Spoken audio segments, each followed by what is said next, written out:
ஆச்சி hotel Samba மற்றும் Anuj tiles வழங்கும் வா தமிழா வா. இன்னைக்கு நம்ம பேச போற தலைப்பு வேலை வேலை என்று இருக்கும் நபர்கள் வெர்சஸ் அவர்களின் குடும்பத்தினர்.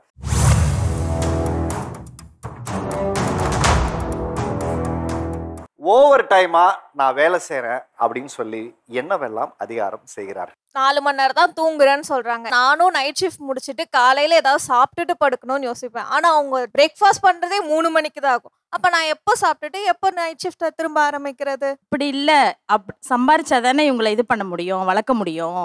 3 வேலை செய்ய முடியல சார். சாமான் கழுவணும், எவ்வளோ வேலை இருக்கு. 3 வேலை செஞ்சா, ஒரு வேலை செஞ்சுட்டா ஒரு குழம்பு 2 வேலைக்கு வச்சுக்கலாம்ல. அவங்களுக்கு பிடிக்காது.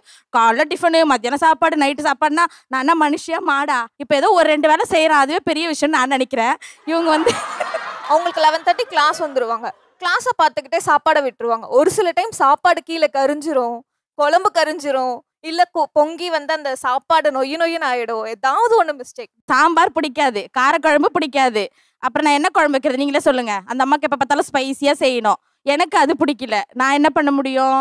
எனக்கும் உடம்பு பார்க்கணும்ல. எனக்கு 40 ஆயிடுச்சு. இப்போ கொஞ்சம் கண்ட்ரோலா இருந்தா தானே என் உடம்பும் நல்லா இருக்கும். நான் இன்னைக்கெல்லாம் உட்கார்றேன், எனக்கு இடுப்பு வலிக்குது, கை வலிக்குது. கொஞ்சம் ஏஜ் ஆக ஆக எனக்கு இந்த கழுத்து நரம்புலாம் இழுக்குது. அது சொன்னா புரிஞ்சுக்க மாட்டாங்க. வீட்டில் இப்போ நீங்கள் 2 பேரும் வேலைக்கு போகிறனால நான் ஒன்று கேட்குறேன். நீங்கள் எத்தனை நாள் சமைக்கிறீங்க, உங்கள் அம்மா எத்தனை நாள் சமைக்கிறாங்க? அவ சமைக்கவே மாட்டா, சாமான் கழுவ மாட்டா, எல்லாமே நான் தான் பண்ணணும். காலைல டிஃபன் முடியாது, ஏன்னா நான் 5 மணிக்கு தான் போய் படுக்கிறேனே. வீட்டில் காலை டிஃபன் கிடையாது? கிடையாது. அது ஒரு 10 வருஷமாவே கிடையாது. ஓகே, டைரக்டா பிரஞ்ச் தான். டைரக்டா லஞ்ச். அது என்னன்னா ஒரு கொஞ்சம் 2, 3 ஆயிடும். அதுக்காக கொஞ்சம் ஓவரா பேசுவாங்க. என்ன பண்றது? நீங்க ஒரு இடத்துல குழந்தைங்களுக்கு சரியான உணவை கொடுக்கலன்னா ஒரு இடத்துல அவங்க ஆரோக்கியமா வளர அதுதான் சின்ன வயசுல இருந்து கொடுத்துட்டேனே. இப்ப பெருசாயிட்டாங்கல்ல. ஸ்கூல் போகும்போதெல்லாம் நான் தானே எடுத்துட்டு போனோம். அப்பெல்லாம் அதை ஸ்கிப் பண்ணி இதை ஸ்கிப் பண்ணி எப்படியோ இவங்களை கூட்டிட்டு போய் இவங்களை மேனேஜ் பண்ணி வளர்த்துட்டேன்ல. இப்போ இனிமே அவங்க பார்த்துக்கணும்ல அவங்க லைஃப்பை. இப்பயும் நானே பார்க்கணும்னா எப்படி முடியும்? என்னால் என் பிஸ்னஸ் விட முடியல. எனக்கு ரொம்ப பிடிச்சது எனக்கு அந்த பெயிண்டிங், எம்ப்ராய்டரிலாம். அப்போ என்னோட இதை என்னால் எப்படி விட்டு கொடுக்க முடியும் சொல்லுங்க? சரி, அவங்க என்ன சொல்றாங்க, குடும்பத்தினுடைய பொருளாதார பங்களிப்புல என்னுடைய வருமானங்கிறது முக்கியமான இடத்துல இருக்கு, அதை நான் செய்யறதே அவங்களுக்காக தான், அதை புரிஞ்சுக்காம குறை மட்டுமே நீங்க சொல்லிட்டு இருக்கீங்கிறாங்க. இப்போ கல்யாணம் பண்ணணும் அப்படின்னா இவ்வளோ சவரன் வீட்டில் இருக்கணும் அப்படின்னு சொல்லிட்டு இதுக்கு நீ இதை போடு, அதுக்கு நீ இதை போடுன்னு பேர்டன் பண்ணாம இருக்கிறது இருக்குது, வந்தா வரட்டும், வரலனா போட்டோன்ற மென்டாலிட்டி மாதிரி எப்படி ப்ராப்ளம் இருக்காது இல்லையா? அப்போ நான் பேர்டன் ஆக வேண்டாம், நான் எக்ஸ்ட்ரா ஏர்ன் பண்ணணும்ன்ற அவசியம் இருக்காது. நீங்க சொல்லலாம், இது எந்த பெற்றோரும் ஒத்துக்க மாட்டாங்க. பெத்த பிள்ளைங்க நல்லா இருக்கணும்னு நினைப்பாங்களே தவிர அது இருக்கிறத போட்டு என்னதுனால கல்யாணம் பண்ணி கொடுக்கணும்னு நினைக்க. ஆடம்பரம் அப்படின்னா என் பையனுக்கு பைக் வாங்கி கொடுத்தேன். வேலைக்கு இப்பதான் படிச்சுட்டு இருக்கான், 4th இயர் இன்ஜினியரிங். அவனுக்கு பைக் வாங்கி கொடுத்தா அதுதான் ஆடம்பரம். எக்ஸ்ட்ரா செலவே எங்களுக்கு ஆனது. ஆனா அவன் என்ன பண்றான், சொன்னா கேட்க மாட்டான். சரின்னு சொல்லிட்டு வாங்கி கொடுத்தாச்சு. அவதான் வாங்கினா. நீங்க அந்த மாதிரி இதை தாண்டி வேற ஏதாவது ஆடம்பர செலவு இருக்கான்னு சொல்லுங்க. எனக்கு நகை சேர்க்கறதே ஆடம்பரம் தான் நான் சொல்லுவேன். அது எப்படி சொல்றேன்? ஏன்னா 20,000 26,000 salary வருதுன்னா அதுல 13 EMI, 13 இதுக்கப்புறம் நான் எங்கிருந்து என்னத்தை சேர்த்து வைக்கிறது? எனக்கு புரியல. இல்ல, சேவிங்ஸ் தானே போகுது. சேவிங்ஸ் போகுது, பட் ஆனா வீட்டுக்குன்னு ஒண்ணு டக்குன்னு எடுக்கணும்னா பண்ண முடியுதா? வீட்டுக்குன்னு எடுத்தா ஆடம்பரங்கிறீங்க, அதுக்காக தான் நகை கடைக்கு போகுது, என்ன சொல்றது? சேவிங்ல போகுது. இல்ல சார், இப்போ சில டைம் வந்து அவங்களுக்கு ஒர்க் வராதுன்னு சொல்றாங்க இல்லையா? அப்ப அந்த டைம் இன்னொரு வேலை ஏதாவது பார்த்து பண்றதுக்கு பதிலா இந்த சாலரி ஒரு 10 இல்ல கையில இருந்ததுன்னா இருக்கிறத வச்சு அந்த மாசத்தை ஓட்டலாம் இல்லையா? அது சேர்க்கவே முடியாது. சேர்க்க முடியாது. யாருக்கு சேர்த்து என்ன பண்ண போறீங்க? எனக்கு அது வேண்டாம், எனக்கு அதுல இன்ட்ரெஸ்டே இல்ல. அததான் நான் சொல்றேன். அது எப்படி வர ஒத்துப்பாங்களா சார்? சார் பணம்னு எல்லாரும் பணத்து பின்னாடி போனா வீட்டை யார் தான் சார் பார்க்குறது? காலையிலேருந்து ரேஷன் கடைக்கு போகணும், மளிகை கடைக்கு போகணும், EB ஆஃபீஸ் கட்டணும், கேஸ் கம்பெனிக்கு போகணும். எல்லாம் நான் பார்த்துட்டே இருந்தா 40,000 சம்பளத்தை மட்டும் கொடுத்துட்டு எங்கள் பொண்ணு அமைதியாக ஐடின்னு கம்பெனிலே உட்காந்து இப்படி பண்ணால் வீட்டை யார் தான் சார் பார்க்குறது? நான் ஐடியில் ஒர்க் பண்ணிட்டு இருக்கேன், ஒர்க் ஃப்ரம் ஹோம் தான். எங்கள் வீட்டில் 2 பொண்ணு தான். நான் ஃபியூச்சரில் போயிட்டு சம்பாதிச்சு என் மாமியார் வீட்டுக்கு கொடுத்து பிரோஜனம் இல்லை. இருக்க வரைக்கும் நான் என் அம்மா அப்பாவுக்கு சேர்த்து வைக்கணும், சேர்த்து வச்சுட்டு நான் போகணும்னு ஆசைப்பட்றேன். அதுக்காக சனி ஞாயிறு லீவை கூட வீணாக்கக்கூடாது, ஏதாவது யூஸ்ஃபுல்லாக பண்ணலான்னு சொல்லிட்டு பண்ணிட்டு இருக்கேன். இப்போ வீடு கட்டியிருக்கோம் நாங்கள். என்னோட லோன் போட்டு தான் நான் கட்டியிருக்கேன், என்னோட ஆஃபீஸ் லோனில். ஸோ யூஸ்ஃபுல்லாக பண்ணிட்டு இருக்கல. அவளுக்கு பொண்ணு தான் இருக்குது, பையன் இல்லையே, யார் அவங்க குடும்பத்தை காப்பாற்றுவான்னு சொன்னவங்க மத்தியில் இன்னைக்கு நான் வீடு கட்டி கொடுத்துருக்கல, அவங்களுக்கு அதுவே என்னோட பெரிய சாதனை தானே சார். ஒரு கல்யாணத்துக்கு போகணும், ஒரு ரிசப்ஷன் போகணும், வரமாட்டா சார். வேலை இருக்குது அப்படின்னு உட்காந்து. ஒரு கோயிலுக்கு கூட்டு போனால் வரமாட்டேன்றா. பொண்ணு இருக்குன்னு வீட்டில் யாருக்குமே தெரியாது சார். எப்போ கம்ப்யூட்டர் ரூமுக்குள்ளே போயிடுது. யாரோ வந்துட்டு கொஞ்சம் வாடினா எனக்கு வேலை இருக்குது, அவங்க வேணா இங்கே வந்து பார்த்து சொல்லு. அது முறையா சார்? ஒரு கோயில் திருவிழா கூட எங்கேயும் வரமாட்டா சார். திருவிழாக்கெல்லாம் கடைக்கெல்லாம் போகணுங்கன்னு எனக்கு ரொம்ப ஆசை. இவ கூப்பிட்டு போன வரமாட்டா சார். இந்த தலைமுறையில் இருக்கக்கூடிய இன்னொரு மிகப்பெரிய பிரச்சனையை அவங்க அட்ரஸ் பண்ணுறாங்க. என்னன்னா, யாராவது நாளைக்கு வீட்டில் உரமுறை சொந்தக்காரங்கன்னு வந்தாங்கன்னா நம்ம வந்து முகம் கொடுத்து பேசுறது கிடையாது, அவங்கள வந்து நிராகரிக்கணும் ஒன்று. அப்புறம் சமூக சூழலுக்குள்ளே நம்மளை வந்து பொருத்திக்கிறது இல்லை. நீங்கள் தனியாகவே இருக்கீங்கங்கிறாங்க. 5ல் வளையாதது 50ல் எப்படி வளையும்னு சொல்ற மாதிரி தான். இந்த வயசுல நான் சம்பாதிச்சு அவங்களுக்கு சேர்த்து வச்சதுக்கப்புறம் ஃபியூச்சர்ல நான் அவங்க கூட இருக்க போறேன். சனி ஞாயிறு எனக்கு லீவு தான், நான் அப்போ வாங்க கோவில் கூட்டிட்டு போறேன்னு சொல்றாங்க. அவங்க வெள்ளிக்கிழமை இந்த கோவிலுக்கு அம்மன் கோவிலுக்கு தான் போகணும்னா அப்போ எப்படி என்னால் வர முடியும் சொல்லுங்க? கல்யாணம், இந்த கல்யாணத்துல இந்த முகூர்த்தத்துக்கு தான் போகணுன்றாங்க. ஸோ நீங்க போயிட்டு வாங்க, வீட்டுக்கு ஒருத்தர் போனா போதும். அப்பா அம்மா நீங்க 2 பேர் போயிட்டு வாங்க, என்ன ஏன் கூப்பிடுறீங்கன்னு தான் கேட்குறேன். முகூர்த்த நாள் வெள்ளிக்கிழமை திங்கக்கிழமை வைக்கிறாங்க. இவளுக்கு லீவு சண்டேன்னு அன்னைக்காவும் சார் கல்யாணம் வைப்பான். கோயிலுக்கு வாங்கினா நான் ஃப்ரீயாக இருக்கும்போது வருவேன்.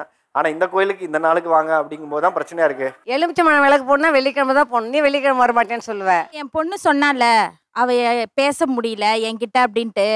ஏன் நான் வேலை கொஞ்சம் முடிஞ்ச பிறகு கூட பேசலாம்ல. என் பையன் அப்படி இல்லை தெரியுமா, அவன் வந்து சேர் போட்டு நான் எப்போ வேலை இல்லையோ நைட்டு என்கிட்ட 11-12 மணி வரைக்கும் என்கிட்ட எல்லாமே பேசுவான், என்கிட்ட ஷேர் பண்ணுவான்.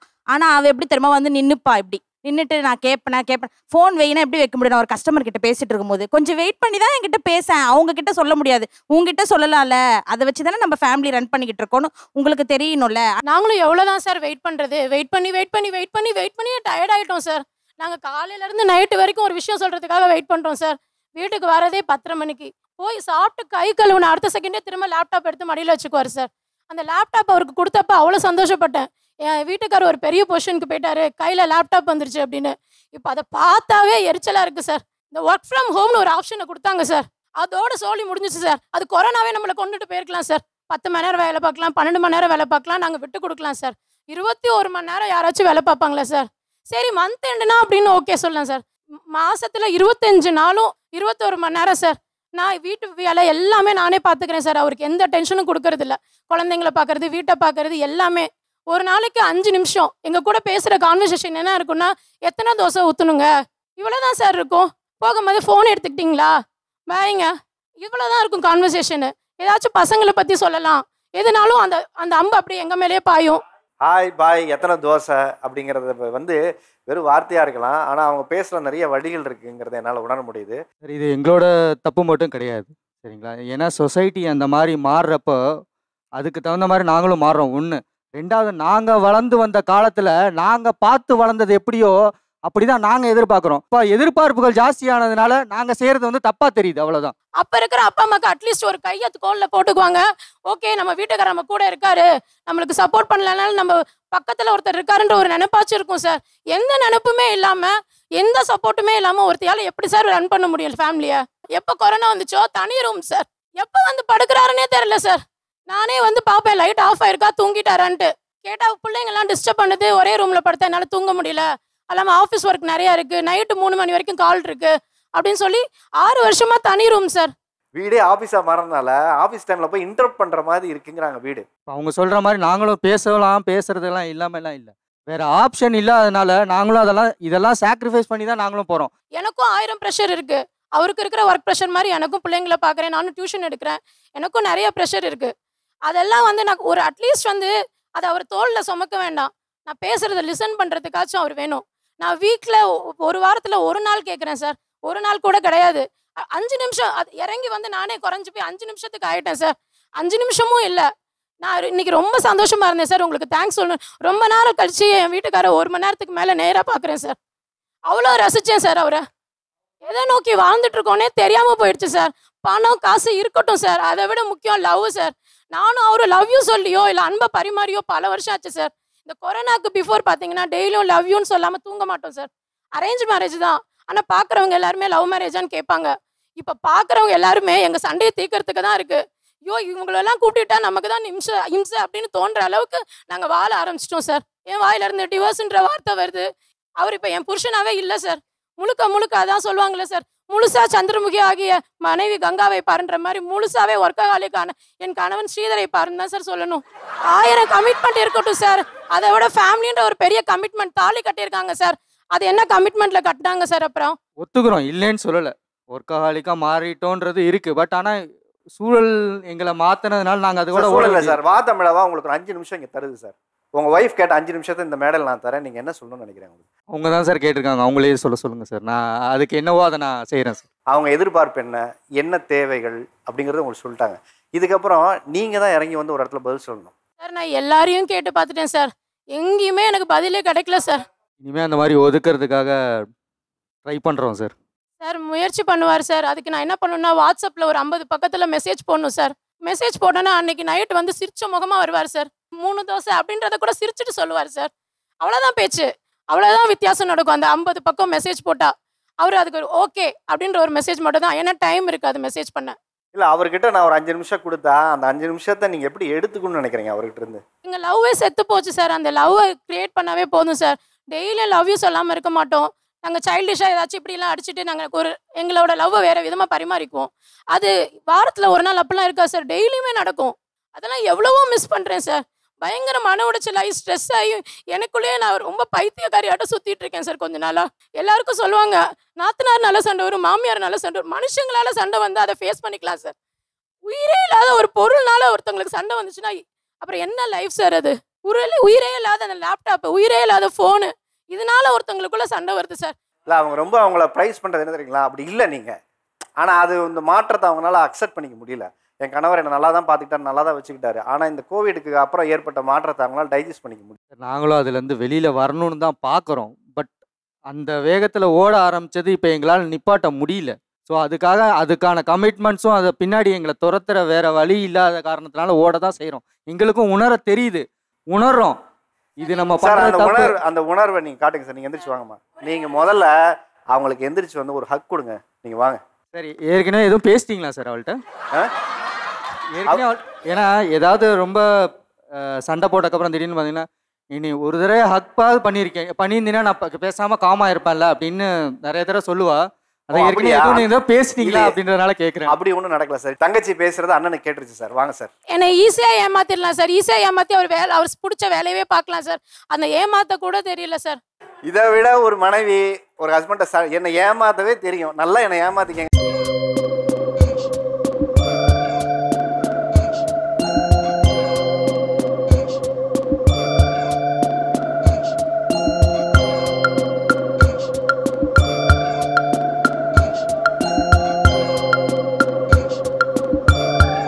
ஒவ்வொருத்தரும் ஒவ்வொரு பிரச்சனையும் சொல்றாங்க. நீங்க எதையுமே கவலைப்படாம இந்த வேலைக்கு பின்னாடி ஓடுறதுக்கு ஒரு காரணம் என்னன்னு சொல்லுங்க. எங்க ஹஸ்பண்ட் வந்து பாத்தீங்கன்னா கடை வச்சிருந்தாரு, மோட்டர் கடை தான், பஞ்சர் தான், நல்லா போயிட்டு இருந்தது.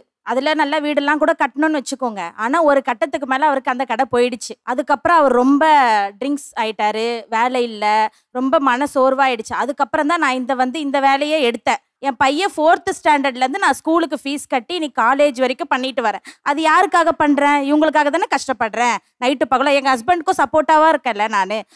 அது புரிஞ்சுக்க மாட்றாங்களே, அதனால தானே பணத்தை தேடி ஓடுறோம். காலையில் 6 to 7 ஸ்டார்ட் பண்ணேன்னா நைட்டு 11 to 12 இதான் ரேஞ்ச். நான் எங்கே ஒர்க் பண்ணுறேன்னா ஆட்டோமொபைல் இண்டஸ்ட்ரி பேஸ் கம்பெனியில் ஒர்க் பண்ணுறேன். நான் ஒரு குளோபல் காஸ்ட் இன்ஜினியர்.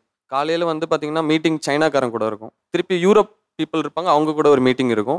அது முடிச்சுட்டு 7 மணிக்கு வந்து பார்த்தீங்கன்னா யூஎஸ் கால்ஸு யூஎல்ஸ் ஆக்டிவிட்டிலாம் இருக்கும். 2 இயர்ஸ் முன்னாடி தான் கல்யாணம் ஆச்சு எங்களுக்கு. மாமா பொண்ணு தான், சீக்கிரமாக கல்யாணம் பண்ணிட்டேன் நான். அப்புறம் அங்கே பிஏ டிஸ்கண்டினியூ பண்ணிவிட்டு இங்கே வந்து அவங்களுக்கு பிஏ படிக்கணும்னு அவங்களோட விருப்பம்.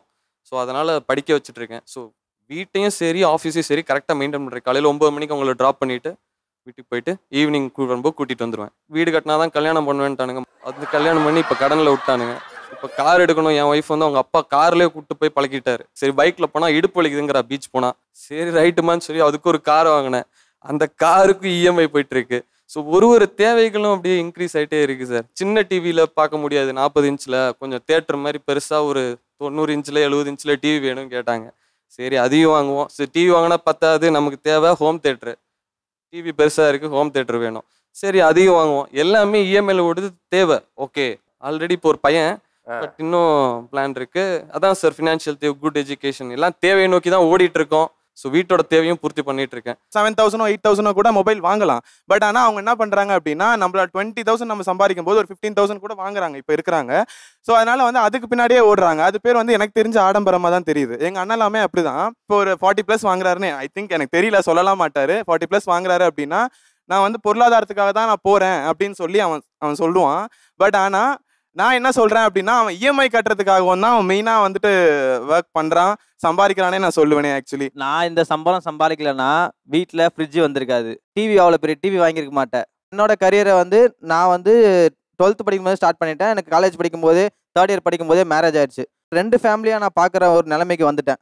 ஆல்மோஸ்ட் என்னோட வீட்டாக பார்த்தாகணும், என்னோட வீட்டம்மாவே நான் பார்த்தாகணும். அந்த நிலைமைக்கு வந்ததுனால நான் அப்படியே ஓடிட்டுருக்கேன் இன்னும் வரையுமே. அவர் எந்த அளவுக்கு பார்ட்டிசிபேட் பண்ண மாட்டேங்கிறாரு ஃபேமிலியில் அப்படின்னு கேட்டிங்கன்னா, இப்போ அவருக்கு செகண்ட் குழந்தை பிறந்திருக்கு. அவங்களுக்கு நெக்ஸ்ட் மந்த் 27th பர்த்டே, ஓகேங்களா? அதுக்கு வந்துட்டு எல்லாமே நான் தான் பார்த்துட்டு இருக்கேன். அவர் கேஷ் மட்டும்தான் பே பண்ணுறாரு. எந்த அளவுக்குன்னா மண்டபம் பார்க்குறதா இருக்கட்டும், இது வரைக்கும் ஸ்டில் என்ன சொல்கிறது, டிஜே எல்லாமே ஃபுல் அண்ட் ஃபுல் நான் மட்டும்தான் பார்த்துட்டு இருக்கேன். இன்விடேஷன் எல்லாமே அவர் ஜஸ்ட் வந்து ஃபோன் பண்ணி கன்ஃபர்மேஷன் மட்டும் கேட்பேன். இந்த மாதிரி பண்ணியிருக்கேனா அப்படின்னா, சரி ஓகே எனக்கு வாட்ஸ்அப் பண்ணிவிடு, நான் பார்த்துட்டு ஓகே பண்ணி அனுப்பிச்சிடுவார். அது கூட கால் பண்ணி அந்த இடத்துல ஓகே மட்டும்தான் அனுப்புவார். மிச்சபடி எல்லாமே 2 பசங்க இருக்குன்னு சொன்னாங்க இல்லையா, அவன் வந்துட்டு என்ன சொல்றது, பசங்க அப்பான்ற ஒரு இது கிடைக்கவே இல்லை அந்த பசங்களுக்கு இன்ன வரையுமே. ரொம்ப வந்துட்டு ஒர்க்கஹாலிக் தான் அவன். 12 o'clock வருவான் வீட்டுக்கு. அந்த இடத்த நான் ரீப்ளேஸ் பண்றேன் ஒரு சித்தப்பாவா இருந்து அப்படின்னு சொல்லிட்டு நான் ப்ரௌடாக ஃபீல் பண்றேன். எதனால அவனே சொல்லுவான் அது. ஆக்சுவலாக நான் அந்த இடத்துல சம்பாதிக்கலன்னா என்னோட அப்பா அம்மா எனக்கு ஓரளவுக்கு மட்டும்தான் சம்பாரிச்சு வச்சாங்க. ஓகேங்களா? எங்கள் அப்பாவுக்கும் ஏஜட் பர்சன், எங்கள் அப்பாவுக்கு அரௌண்ட் 47-50 வயசு ஆகுது. நான் ஒரு நாளைக்கு பக்கத்து வீட்டில் போய் டிவி பார்த்துட்டு வந்தேன்ற ஒரு காரணத்துக்காகவே ஏதோ ஒரு அப்போ கடத்த இஎம்ஐயில் போயிட்டு ஒரு டிவி வாங்கிட்டு வந்து கொடுத்தாங்க. ஓகேங்களா? அதே நான் திரும்பி என்னோட பசங்களுக்கு பண்ணிடக்கூடாதுன்னு சொல்லிட்டு தான் நான் அப்போலேருந்தே உழைக்க ஆரம்பிச்சு இப்போ வரையும் உங்களுக்கு தேவை குட்டி வீடு தான் எங்களோட வீடு. அப்படி இருக்கும்போது அந்த வீட்டில் என்னென்ன இருக்கக்கூடாதோ அத்தனை பொருளை நான் வாங்கி வச்சிருக்கேன். இப்போதைக்கு நான் உழைக்காம அந்த பொருள் உனக்கு வந்திருக்காது. சார் இப்போ வந்து அவர் யூஸ் பண்ற மொபைல் ரெண்டுமே எக்ஸ்பென்சிவான மொபைல். இது எந்த வகையில பொருளாதாரத்துக்காக அவர் சம்பாதிக்கிறான்னு நினைக்க முடியும்? இதுக்கு எவ்வளவு இஎம்ஐ கட்டுறாருன்னு மட்டும் கேளுங்க. எனக்கு ஒன்றும் சில ஆசை இருக்கும்ல சார். ஸோ அப்படி இருக்கும்போது எனக்கு பிடிச்சதை நான் வாங்கிக்கிறேன். ஆனால் அட் த சேம் டைம் உங்களுக்கு எதையும் குறைய வைக்காம இல்லை. நீங்க எவ்வளவு சம்பாதிக்கிறீங்க? எனக்கு ஒரு 40+ வரும் சார். அது இல்லாமல் ப்ளஸ் இன்சென்டிவ்ஸ்லாம் கம்மியாக வரும் சார். 40+ சம்பாதிக்கிறீங்க. நீங்க வச்சிருக்கிற ஃபோனோட விலை எவ்வளவு? 2 ஃபோனோட விலை சார். அது இப்போ வாங்கும்போது 75,000 கொடுத்து வாங்கினேன். இப்போ S24 வச்சிருக்கேன். ஸோ அதோட விலை 68,000 வச்சிருக்கேன். நீங்க 2.5 இயர்ஸ்க்கு முன்னாடி இது வாங்கினீங்க இல்லையா? இப்போ அன்னைக்கு உங்க சம்பளம் எவ்வளவு? 18,000 ரூபா சார். 18,000 ரூபாய் இருக்கும்போதே நீங்க 75,000 ரூபாய்க்கு ஒரு ஃபோன் வாங்குறீங்க. அதுக்கப்புறம் இன்னொரு ஃபோன் வாங்குறீங்க, அது ஒரு 68,000 சொல்றீங்க. அப்ப இது ஆடம்பரம் தானே? இல்ல சார், இன்னொரு விஷயமும் என்னன்னு கேட்டீங்கன்னா, இதுவுமே நான் சொல்லிடணும். ரொம்ப வந்துட்டு என்ன சொல்றது, ரொம்ப கஷ்டப்பட்டுட்டு தான் இருந்தது ஃபேமிலி. இவன் வந்துட்டு இப்போ 12th படிக்கும் போதுலேருந்தே அண்ணன் வந்து வேலைக்கு போக ஆரம்பிச்சிட்டாரு. ஆனா வந்துட்டு இப்போ வந்துட்டு ஒரு ஸ்டாண்டர்டா ஒரு எல்லாரும் மதிக்கிற மாதிரி இருக்கு அப்படின்னா அவன் தான் காரணம். அப்பாவுக்கு அடுத்தது அப்படின்னா அவர் தான் காரணம். பட் ஆனால் நான் என்ன சொல்ல வரேன் அப்படின்னா, 2 பசங்க இருக்கு, சுத்தமாக டைம் ஸ்பெண்ட் பண்ணுறதே கிடையாது. ஆக்சுவலி அவங்க ஒய்ஃப்மே ரொம்ப பெரிய ஒர்க்கஹாலிக் தான் அவங்களும். நான் என்ன சொல்றேன்னா, கொஞ்ச நேரம் டைம் ஸ்பெண்ட் பண்ணுங்க அப்படின்னு. இன்னும் ஒரு 5 வருஷம் மட்டும் எனக்கான தேவையை நான் சேர்த்து வச்சுட்டு இருக்கேன் சார். அப்படி சேர்த்து வச்சுன்னா நான் பிஸ்னஸ் பண்ண ஸ்டார்ட் பண்ணிட்டேன்னா எல்லாமே நான் தான். நானே மந்திரி, நானே ராஜா. இது ப்ராஃபிட்னாலும் எனக்கு தான், லாபனாலும் எனக்கு தான், நஷ்டனாலும் எனக்கு தான். இவங்க சொல்கிற எல்லா தேவைகளையும் நான் பூர்த்தி பண்ணிவிடுவேன். அதே மாதிரி என் டைம், என்னோட ஃபேமிலி டைம்ஸும் நான் ஸ்பெண்ட் பண்ணிவிடுவேன் சார். வேலைன்னு ஓடுறதுக்கான காரணம் பொருளாதாரமா ஆடம்பரமா? ஒரு வெட்டி பந்தாக்காக நிறைய திங்ஸ்லாம் வாங்குவாங்க சார். சொசைட்டியில் நம்மளை மதிக்கணும், நம்ம கிட்ட கார் இருக்கணும், இந்த மாதிரி பெரிய வண்டி இருக்கணும், பெரிய வீடு இருக்கணும், அந்த மாதிரி சொல்லிட்டு கடன் நிறைய வாங்கிறது. ஒரு ஃபங்க்ஷன் வச்சோன்னா நார்மலாக சின்ன பார்ட்டி ஹாலில் கூட பண்ணலாம். இல்லை வீட்லேயே கூட நம்ம மாடியிலேயே கூட பந்தல்லாம் போட்டு அந்த மாதிரி சிம்பிளாக பண்ணலாம். இல்லை அந்த மாதிரி பண்ணால் மதிக்க மாட்டாங்க, வரவங்க வந்து நம்மளை வந்து கேவலமாக பேசுவாங்க. அதே மாதிரி ரொம்ப பெரிய கேட்ரிங் இதில் ஆர்டர் பண்ணுறது, ஒரு நார்மலாக இருக்கவங்களே நல்லா ரெடி பண்ணுவாங்க, அங்கே ஆர்டர் பண்ண மாட்டாங்க. பெருசாக போயிட்டு அங்கே வந்து ஃபிக்ஸ் பண்ணிவிட்டு நிறைய கடனை எடுத்து மேலே ஒரே நிமிஷம் நீங்கள் வந்து சொன்னீங்க இல்லைங்களா, அந்த பார்ட்டி சின்ன ஹால்லே பண்ணலான்னு சொல்லிட்டு. பட் என்னோட லைஃப் ஸ்டைல் கொஞ்சம் வேற மாதிரி. எனக்குன்னு ஒரு என்கேஜ்மெண்ட் ஆகலை, எனக்குன்னு ஒரு ரிசப்ஷன் ஆகலை, எனக்குன்னு ஒரு மேரேஜ் கூட நான் என்னோட மேரேஜ் பார்த்தீங்கன்னா 5,000 ஆச்சு. லவ் மேரேஜ்னா ஓடி போய் தான் கல்யாணம் பண்ணிக்கணும். ஸோ இப்போ வந்து என் ஃபேமிலி ரிலேட்டிவ்ஸ் பார்க்கும்போது அதுங்களா இதுங்க இப்படி கல்யாணம் பண்ணிச்சு, இதெல்லாம் எப்படி வாழ போகுதுங்கன்னே தெரியல, இதுங்களாம் அவன் பார்க்கறதுக்கு எப்படி இருக்கிறான், இவெல்லாம் என்ன வச்சு காப்பாற்றுவான் அப்படின்னு சொல்லிட்டு எனக்கு மூஞ்சி முன்னாடி பேசினாங்க எவ்வளோ பேர். ஓகே, இப்போ அதே மெம்பர்ஸ் எனக்கு கால் பண்ணி, பா இந்த மாதிரி எனக்கு வீட்டில் கஷ்டமாக இருக்குப்பா, ஒரு 10,000 தான் சென்ட் பண்ணி விடுப்பா, எனக்கு இது மாதிரி கஷ்டமாக இருக்குப்பா, இந்த மாதிரி காசு வந்தால் சென்ட் பண்ணி விடுப்பா அப்படி கேட்குறாங்க. அது காரணம் நான் இவ்வளோ உழைச்சது, நான் இப்படி பார்த்ததுனால தான். ஓகேங்களா? அதனால இப்போ என் பொண்ணுக்கு அடுத்த மாதம் நான் பர்த்டே ஃபங்க்ஷன் வைக்கிறேன். பெரிய ஹாலில் தான் வைக்கிறேன், நீங்கள் சொல்கிற மாதிரி ஆடம்பரமாக தான் வைக்கிறேன். பட் அப்போது அப்படி பேசினவங்க எல்லாருமே இப்படி என்னை பார்ப்பாங்க. ஓகேங்களா? அதனால தான் நான் அந்த மாதிரி வைக்கிறேன். இப்போ அடுத்தவங்க வரப்போகிறாங்க, அவங்க அன்றைக்கி ஒரு நாள் ஃபங்க்ஷன் வருவாங்க, அந்த ஒரு ஃபங்க்ஷனில் சாப்பிட போகிறாங்க, பார்க்க போகிறாங்க, நம்ம ஃபோட்டோ எடுத்துகிட்டு கிளம்பிடுவாங்க, அவ்வளோதான். அது நல்லா இருந்தது, நல்லா இல்லை, எப்படி இருந்தாலும் யாராவது எதனா குறை சொல்ல போகிறாங்க. பர்த்டே பார்ட்டியில் நான் போனேன், எனக்கு ஒரு டீ கூட கொடுக்கலப்பா, என்னை சாப்பிட்டியான்னு கேட்கல, என்னை பார்த்து சிரிக்க கூட இல்லை அவங்க அப்பா, அப்படி இந்த மாதிரி ஏதாவது சொல்லுவாங்க. இல்லை, நீங்கள் சொல்கிறீங்களா? ஆமாம். ஒரு மனிதனோட வாழ்க்கையோட உச்சபட்ச வெற்றியின் சந்தோஷம் என்ன? நம்ம சந்தோஷமாக இருக்கும், நம்ம சம்பாதிக்கிறோம், நம்ம ஃபேமிலியில் இருக்கவங்க எல்லாரும் சந்தோஷமாக இருக்கணும். சொல்கிறது கரெக்டு. ஒரு மனிதனோட உச்சபட்ச சந்தோஷம் எங்கே தெரியுமா இருக்குது? நீ எல்லாம் எப்படி வாழ்ந்துருவேன்னு பார்க்குறேன் அப்படின்னு கேட்குற அந்த வார்த்தை இருக்குல்ல, அது உள்ளுக்குள்ள ஒன்று பண்ணோம். ஓகேங்களா? வாழ்க்கையில் இங்கே அநேகம் பேர் ஓடுறது வந்து, நீ எல்லாம் வாழ்க்கையில் வாழ்ந்துருவியா, நீ எல்லாம் கார் வாங்கிடுவியா, நீங்கள் எல்லாம் டிவி வாங்கிடுவியா, நீ எல்லாம் எப்படி வாழ்ந்துருன்னு பார்த்தேனா, ஓ அவனா அந்த பையனா, அவரோட மகனா, அந்த பொண்ணா, இப்படிலாம் ஒரு பேசுறது இருக்குல்ல, இதெல்லாம் தான் இவங்க ஓடுறதுக்கு பின்னாடி. அதுக்கு தான் சார் ஆடம்பரமா பண்ணல, பிக்கஸ்ட் கம்பேக்கா வந்திருக்கணும் காமிக்கிறதுக்காக தான் பண்றது. இப்போ வந்து நீங்க பெரிய ஹால்ல பார்ட்டி பண்றீங்க, எல்லாமே மத்தவங்க பார்க்கணும்னு பண்றீங்க, அது எங்களுக்கும் தேவைதான், ஓகே தான். ஆனா அதே பர்த்டே ஃபங்க்ஷன்ல அந்த டைம்லயும் இதுக்காக நீங்க ஓடிட்டு இருந்தீங்கன்னா அந்த பொண்ணு நீங்க வந்து உங்க கூட இருக்கணும்னு தான் நினைக்குமே தவிர, அந்த சின்ன குழந்தைக்கு என்ன புரியும், அப்பா இந்த டைம்ல கேக் வெட்டுறப்ப நம்ம கூட இருக்கணும் அப்படின்னு நினைக்குமே தவிர, அப்பா நமக்கு இவ்வளோ பெரிய பார்ட்டியா இல்லை ஃபங்க்ஷன் வச்சிருக்காங்கடா அப்படின்னு நினைக்காது. அந்த பர்த்டே ஃபங்க்ஷனுக்கு நம்மளை இலக்காரமாக பேசினவன் அங்கே வந்து நின்னான்னா எப்படி இருக்கும்? உக்காளி நம்மளை இப்படி சொன்னவன் இந்த இடத்துல வந்து இவ்வளோ வாழ்ந்து காட்டுறானே, நம்மளை இலக்காரமாக பற்றி சிரிச்சவன் அந்த இடத்துல அப்படியே ஒரு மாதிரி ஆவான். அந்த இடத்துல நம்மளுக்கு நம்ம சாதிச்சிட்டோம்டா, இவ்வளோ நாள் நம்ம பொண்டாட்டி பிள்ளைகளுக்காக வேண்டி கஷ்டப்பட்ட அந்த வழி அந்த இடத்துல இருக்காது சார். சார் இப்போயாவது ஓரளவுக்கு நான் ஓரளவுக்கு பார்க்குற மாதிரி இருக்கேன், எவ்வளோ கேவலமாக இருப்பேன் சார், அசிங்கமாக இருப்பேன் சார். இவெல்லாம் என்னடா வாழ போகிறான், இவெல்லாம் என்னடா செய்ய போகிறான் அப்படின்னு சொல்லும்போது எனக்குன்னு ஒரு வழி காட்டினது என் பொண்டாட்டி. என்னெல்லாம் லவ்வே பண்ண மாட்டான், என்னெல்லாம் ஒரு ஆளுன்ட்டு லவ் பண்ணான். சரி நம்ம வந்து ப்ரொப்போஸ் பண்ணான், நம்மளால ஒரு பிள்ளை ப்ரொப்போஸ் பண்ணிவிட்டாலும் எனக்கு அவ்வளோ ஒரு சந்தோஷம் சார்.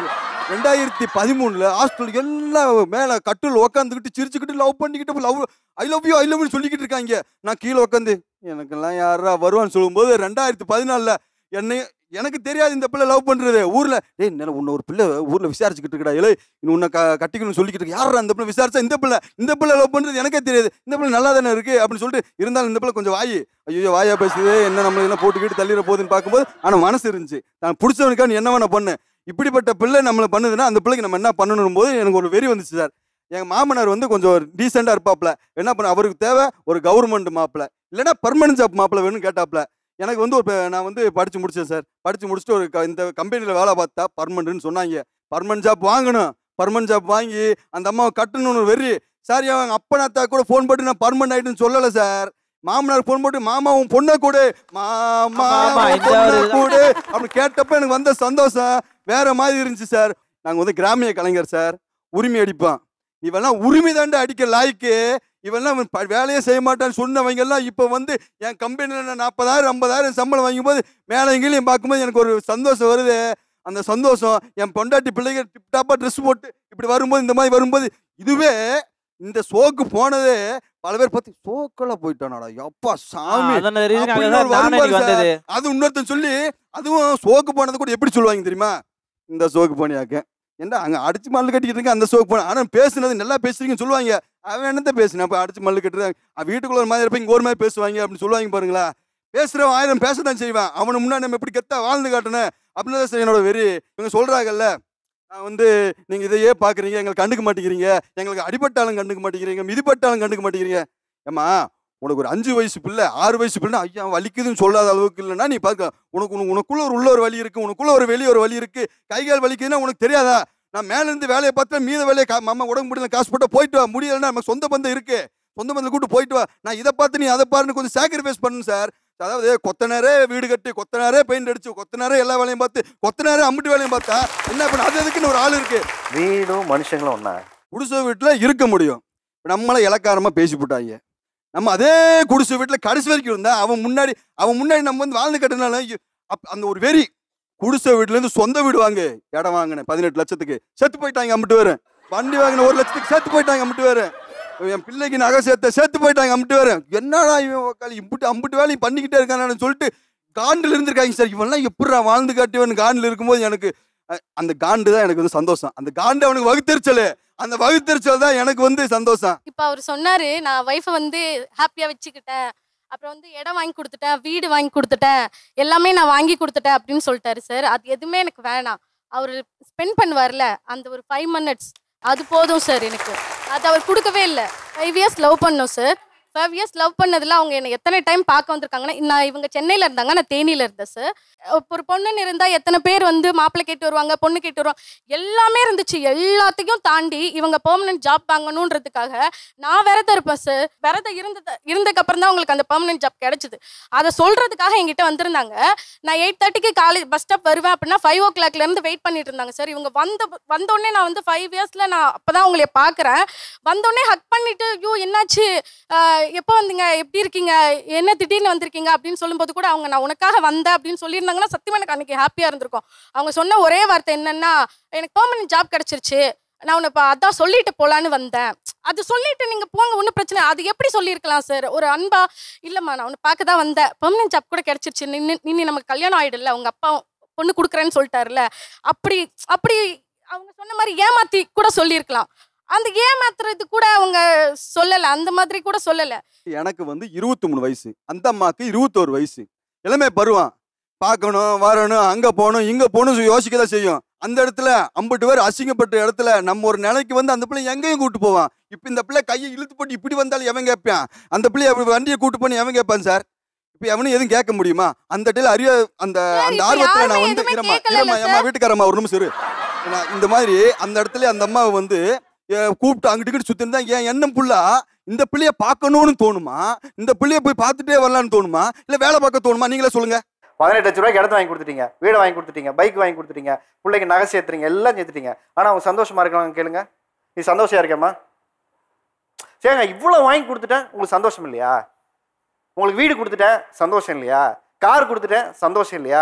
பேங்க்ல பணம் போட்டுட்டேன், ஏடிஎம் கார்டை உங்க கையில் கொடுத்துட்டேன், சந்தோஷம் இல்லையான்னு ஒன்று கேள்வி கேட்குறாங்களா? நேரடியாக அவங்களுக்கு பதில் சொல்லுங்க. கூட டைமே ஸ்பெண்ட் பண்ண வேணாம், அந்த ஆஃபீஸ் பற்றியே தானே யோசிக்கிறீங்க. அந்த ஆஃபீஸ் பற்றி கூட ஒரு 5 மினிட்ஸ் எங்ககிட்ட பேசுங்க, எங்ககிட்ட பேசுங்க, அந்த ஆஃபீஸை பற்றி கூட பேசுங்க, அது போதும் எங்களுக்கு. அந்த 5 நிமிஷம் இல்லை 5 மணி நேரம் கூட கொடுக்குறேம்மா, நான் ஐ லவ் யூ நான் கொடுக்குறேன், இல்லைன்னு சொல்லலை. அதாவது எனக்கு என்ன சொல்றேனே தெரியல, நான் திருப்பி சொன்னதையே சொல்லிக்கிட்டு இருக்க வேண்டியதா இருக்கு. நீங்க இவ்வளோ உழைக்கிறீங்க அந்த குடும்பத்துக்காக அப்படின்னு வரும்போது எதெல்லாம் அவங்க வந்து அதை புரிஞ்சிக்கவே இல்லை அப்படின்னு சொன்னதுக்குல்ல. இப்போ பார்த்தீங்கன்னா 5 மினிட்ஸ் டைம் கொடுக்குறோம் அப்படின்னாலும் அவங்க பேசுறது என்னவா இருக்குன்னா, எங்க அம்மா வந்தாங்க, இந்த சொன்னாங்க, எங்க அப்பா சொன்னாங்க. ஐயோ, ஆல்ரெடி ஆஃபீஸ்ல பல பிரச்சனை பார்த்துட்டு வரோம், அதுவும் இல்லாமல் நிறைய ப்ரெஷரு. எனக்கு இந்த கதையெல்லாம் பேசாத, நான் வந்து இதெல்லாம் வந்து கேட்க விரும்பல, வேற ஏதாவது நல்ல விஷயம் இருந்தா சொல்லு. அப்படியே நல்ல விஷயம் பேசினா கல்யாணம் பண்ணணும்னா எல்லாமே பேசுறதுக்கு தான் நீ எனக்கு கூட இருக்க, புரியுதா? இதைத்தான் நான் எங்க அம்மா கிட்டயும் பண்றேன், என் அம்மாட்ட எல்லாத்தையுமே எங்க அம்மாட்ட சொல்றேன். எங்க அம்மாக்கு அப்புறம் நீ தான் இருக்க. இந்த வீட்டு கதையெல்லாம் பேசாத, எனக்கு ஆபீஸ்ல ஒர்க் இருக்கு, அப்படியே கல்யாணம் பண்ணிக்கிறேன், வீட்டு கதைனா வேணா நீ வீடா தானே வாழ்ற. அவங்க சொல்லுவாங்க சார் வேலை செய்யும்போது, நான் ஓகே என்ன டைம் கொடுக்க மாட்டேங்கிற எனக்குன்னு சொல்லிட்டு, நான் என்ன நினைக்கிறேன்னா இவங்க வந்து இந்த ரீல்ஸ் பார்த்துட்டு நிறைய கப்பல் வீடியோலாம் போடுறாங்க சார். இப்போ ரீல்ஸில் இப்போ பார்த்தீங்கன்னா அதை பார்த்துட்டு அதே மாதிரியே என் வீட்டுக்காரர் இருக்கணும்னு எக்ஸ்பெக்ட் பண்ணுறாங்களான்னு தெரியல. பட் அவங்க என்னை கூப்பிட்டு வா ரீல்ஸ் எடுக்கலாம்னு என்னை கூப்பிடுவாங்க. அதுவே ஒரு ப்ரெஷராக தான் ஃபீல் ஆகுது. 5 நிமிஷம் டைம் கொடுத்தா பிரச்சனையாக தான் சார் போகுது. பிரச்சனைனா எந்த இதெல்லாம் பிரச்சனை? ஒருத்தர் வந்து பக்கத்து வீட்டில் இருக்காங்கன்னு வச்சுக்கோங்க சார், அவங்க இப்படி அவங்கள பார்த்துட்டாலே போதும் சார். காசிப் கூட பண்ண கூடாதுன்னா அப்ப என்ன சார் நம்ம ஜாலியா என்ன சார் பண்ணிட முடியும்? டெய்லி ஜாலியா நடக்கிறதுக்கு என்ன சார் இருக்கு சார்? ரெஸ்பான்சிபிலிட்டி இருக்கு சார், 2 ரெஸ்பான்சிபிலிட்டி. ஒன்னு ஒர்க்கோட ரெஸ்பான்சிபிலிட்டி, இன்னொன்னு வீட்டோட பொறுப்பு. அவ்வளவு ஓடிட்டே இருக்க, சாப்பிட கூட நேரம் இல்லாம ஓடுற அளவுக்கு உனக்கு என்ன இருக்கு சார்? அவங்க வந்து ஒரு வேலை கொடுத்துருக்காங்க சார், 5 வருஷம் நீ வந்து யூரோப்ல வேலை வாங்கணும், யூரோப் போகணும், போயிட்டு நம்ம செட்டில் ஆகணும், என் லைஃப் ஸ்டைல் நல்லா இருக்கணும்னு சொல்கிறாங்க. நான் அதுக்கு யூரோப் போகணுன்னா நான் உட்காந்து இப்போ எஃபர்ட் போட்டால் தான் சார் போக முடியும் நாளைக்கு. எப்படி சார் அவங்க கேட்குறாங்க, நான் எஃபர்ட் போடாமல் இங்கே ஜாலியாக அவங்க கூட அரட்டை அடிச்சு போயிட முடியுமா? நீங்கள் சொல்றது எப்படி தெரியுமா இருக்கு? 5 நிமிஷம் உட்காந்து பேசுறா அப்படின்னா, தம்பி 5 நிமிஷம் என் கூட உட்காந்து பேசுறான்னா, நீ யூரோப்புக்கு ஒன்றை கூட்டு போகிறேன் பார்த்தியா, அதுக்காக தான் அந்த 5 நிமிஷம் உன் லைஃப்லேருந்து எடுத்துக்கிறேன், அதனால இனிமேல் என்கிட்ட பேசாத, ஓடிடுன்னு சொல்கிற மாதிரி இருக்கு. நீங்கள் என்ன இன்னுமே ஒன்று புரிஞ்சுக்கல அப்படின்னா, என்ன பேசணும்னு ஒரு பெண்ணுக்கிட்ட நீங்கள் தீர்மானிக்கிறீங்களா, இதை தான் ஒரு பெண் பேசணும், இதை தான் இப்படி பேசணும்னு சொல்கிறீங்களா, இதுவே பெரிய ஹராஸ்மெண்ட்டு, மென்டல் ஹராஸ்மெண்ட். இது புரியுதா உங்களுக்கு சார்? அப்படி சொல்ல சார், அவங்க பிரச்சனை நீங்க சொல்றது அப்படிதான் இருக்கு. பிரச்சனை இல்லாத ஆபீஸ்க்கு நீங்க வேலைக்கு போறீங்களா? காசிப் பேசாத ஆபீஸ்க்கு எங்கேயாவது இருக்கா வேலைக்கு போறீங்களா? இது எல்லாமே ஆபீஸ்ல நடக்குதுல்ல. மச்சான் அவன் அங்க பண்ணிட்டு வந்தான், நம்ம ஹெச்ஆர் இவன் தான் சொன்னா, நடக்குதா நடக்கலையா? இல்ல சார், அதுதான் நாங்களும் சொல்றோம். டின்னர் போனோம், அங்க போனோம், இங்க போனோம், 3 மணி வரையும் பேசணும். நான் ஒரு பதில் சொன்னா அவங்க எப்படி எடுத்துக்குவாங்களோங்கலாம் நான் யோசிச்சு தான் பேசுவேன், பயமாவே இருக்கும் சொல்ல போனா. இப்பவே பேசேன், ஒரு 2 சண்டை தான் வரட்டும், அதுக்கப்புறம் சண்டை போட்டு அதை சால்வ் பண்ணிக்கலாம். நீ ஏன் யோசிச்சு பேசுற? அப்ப நீ என்ன அவாய்ட் பண்ற மாதிரி இருக்கு. நீ இப்ப பேசுறதெல்லாம் பார்த்தா இப்படி நீ பேசக்கூடாது. இவங்க என்ன இழந்திருக்காங்க? என் பையன் வந்து ஃபோட்டோகிராஃபராக இருக்கான். நாங்கள் வந்து எப்போவுமே சேர்ந்து தான் சாப்பிடுவோம், 4 பேர். எப்போ அப்பா அம்மா 2 பசங்க சேர்ந்து. இப்போ வந்து அவனை நைட்டு சாப்பிட்றதுக்கு கிடைக்காது. 1 மணி ஆனால் கூட அவன் வந்ததுக்கப்புறம் தான் நாங்கள் சாப்பிடுவோம். இப்போ அவன் வாரதே இல்லை. ஃபோன் பண்ணி கேட்டால் அம்மா நான் பிஸியாக இருக்கேன், ஷூட்டில் இருக்கேன், வர முடியாதும்மா, அப்படி தான் சொல்கிறேன். ஃப்ரெண்ட்ஸ் கூட வந்து ஊரில் இருக்கிறப்ப நிறைய டைம் ஸ்பெண்ட் பண்ணுவாங்க, ஆனால் இப்போ ஃப்ரெண்ட்ஸ் கூட பேசுறது கூட கிடையாது. அதனால நல்ல ஃப்ரெண்ட்ஷிப்பை இழந்துட்டான் சார். எங்க அண்ணன் தம்பி பாசம் சார். ரொம்ப இந்த வயசில் கிடைக்கணும்னு நான் ரொம்ப எக்ஸ்பெக்ட் பண்ணுறேன். அது வந்துட்டு அவனுக்கும் எனக்கும் அந்த டைம் கிடைக்காதனால அண்ணன் தம்பி பாசத்தை சுத்தமாக இழந்தாச்சு. நாங்கள் சின்ன வயசுல இருந்த மாதிரி இப்போ கிடையவே கிடையாது. பட் ஆனால் இருக்கோம், பட் இப்போ இல்லை. படிப்பு இழந்துட்டாங்க அண்ணன். படிப்பு இழந்துட்டாரு. ஓகே. காலேஜ் படிச்சாங்க, குடும்ப கஷ்டனால படிப்பு இழந்துட்டாங்க. ஊருக்கு குடும்ப கஷ்டனால ஊருக்கு எதுக்கும் வர மாட்டாங்க. தீபாவளிக்குள்ள வரல. தீபாவளி கூட வரல. அம்மாட்டே பேச மாட்டாங்க. ரொம்ப கஷ்டமா இருக்கும். அம்மாட்டே பேச மாட்டாங்க, அப்பாட்ட சுத்தமா பேச மாட்டாங்க. நாளான்னைக்கு கல்யாண நாள் பிள்ளை இருக்கு அம்மாவுக்கு, அதனால வந்து பார்க்க சொல்லியிருக்காங்க. நாங்கள் வந்து அண்ணன் தம்பி 3 பேர் சார். நான் வந்து இங்கே சென்னையில் வந்து படிக்கிறதுக்கு தான் வந்தேன். இப்போ பாருங்கள், நான் வந்து வேலை கதையாக தான் சார் நான் இருக்கேன். இப்போ வந்து எங்கள் வீட்டில் என் தம்பி ஒருத்தவன் இருக்கிறான், எங்கள் அண்ணன் ஊரில் இருக்கான். இப்போ என் அண்ணனும் இந்த சேனலை கண்டிப்பாக பார்க்கணுன்னு தான் நான் நினைக்கிறேன். ஏன்னா எங்கள் அண்ணன் வந்து இன்றைக்கி வந்து குடும்பத்தை, எங்கள் அண்ணனுக்கு கல்யாணம் ஆகிடுச்சு, அவனுக்கு ஒரு ஆம்பளை பிள்ளை ஒரு பொம்பளை பிள்ளை இருக்குது. ஆனால் அவன் வந்து அந்த குடும்பத்தையும் பார்த்துக்காம எங்கள் குடும்பத்தையும் பார்த்துக்காம இப்போ நான் வந்து கஷ்டப்படுறேன். இப்போ நான் படிக்கலை. இப்போ காலேஜ் வந்து டிஸ்கண்டினியூ பண்ணி இருந்தேன். இப்போ படிக்கணும்னா நான் நிறையா என்னோடய எய்ம் வந்து ஒரு வக்கீல் ஆகணும், அந்த ஒரு விஷயத்தில் நான் இருந்தேன். ஆனால் என்னோடய படிப்பு எல்லாமே இழந்து இப்போ என் குடும்பத்துக்காக நான் கஷ்டப்பட்டு நான் வேலை செஞ்சிட்ருக்கேன் சார். எங்கள் அம்மா அப்பா பெருசாக சம்பாரித்து வைக்கல, அது என் தம்பிக்கும் தெரியாது, எங்கள் அண்ணனுக்கும் தெரியாது. ஆனால் அதை நினச்சி ஒரு வேலைக்கோ இல்லை இப்போ அம்மா அப்படி இருக்காங்களே, அப்பா அப்படி இருக்காங்களே, அந்த ஒரு விஷயத்துக்காக ஓடவே மாட்டேங்கிறாங்க. ஆனால் எனக்கு எல்லாமே தெரியுது. ஏன்னா நான் வந்து இப்போது டிஸ்கண்டினியூ காலேஜ் வரையும் படிச்சிருக்கேன். ஏன்னா எங்கள் அண்ணன் படிக்கலை, என் தம்பியும் 10th நிப்பாட்டிட்டான். அவனுக்கும் படிக்கணும் ஒரு இன்ட்ரெஸ்ட் இல்லை. ஆனால் எனக்கு அந்த ஆசை இருக்குது. ஆனால் என்னை வந்து படிக்க வைக்கல. புரியுதுங்களா? நான் இவ்வளோ தூரம் வந்து மெனக்கடர் படிக்கணும் தான் ஆசை. ஆனால் அந்த பொருளாதாரங்கிறது எதுவுமே அமைய மாட்டேங்குது. குழந்தை ஃபர்ஸ்ட் நடந்து அப்பான்னு சொன்னதே அவர் இது வரைக்கும் கேட்டதில்லை சார். ஃபர்ஸ்ட் நடந்ததை நான் வீடியோ எடுத்து வச்சேன். அவர் அதை வீடியோவில் தான் சார் பார்த்தாரு, என் கூடவே இல்லை. அவள் ஃபர்ஸ்ட் நடந்து அவள் முதல் வார்த்தை சொன்னது அப்பா தான்.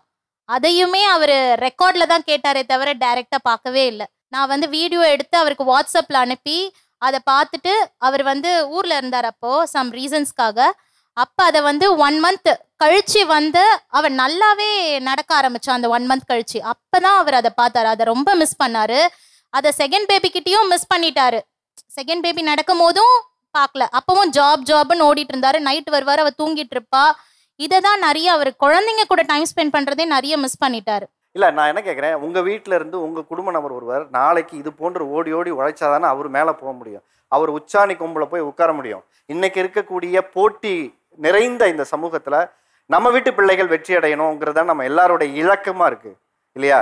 நான் இப்போ உங்களை நோக்கி வைக்கக்கூடிய இன்னொரு கேள்வி என்ன, ஒரு நபர் வெற்றி அடைஞ்சா டிவியில் பார்க்குறோம், நியூஸ் பேப்பரில் பார்க்குறோம், இல்லை சினிமாவில் பார்க்குறோம். இந்த மாதிரி எல்லாம் ஒரு ஆள் தனி மனிதனாக தன்னை போராட்டி ஒரு வெற்றி அடைக்கும் போதோ சாதனையாளராக மாறும்போதோ நாம் பார்த்து கொண்டாடுறோம் இல்லையா, கைதட்டி ரசிக்கிறோம் இல்லையா? அதுவே நம்ம வீட்டில் ஒரு சாதனையாளராக உருவாகும் போது வேலைன்னு ஓடி ஒரு வாழ்க்கையில் ஒரு சாதனையாக சாதிக்கும் போது அதை ஏன் நம்ம பெருசாக கொண்டாடுறதில்ல?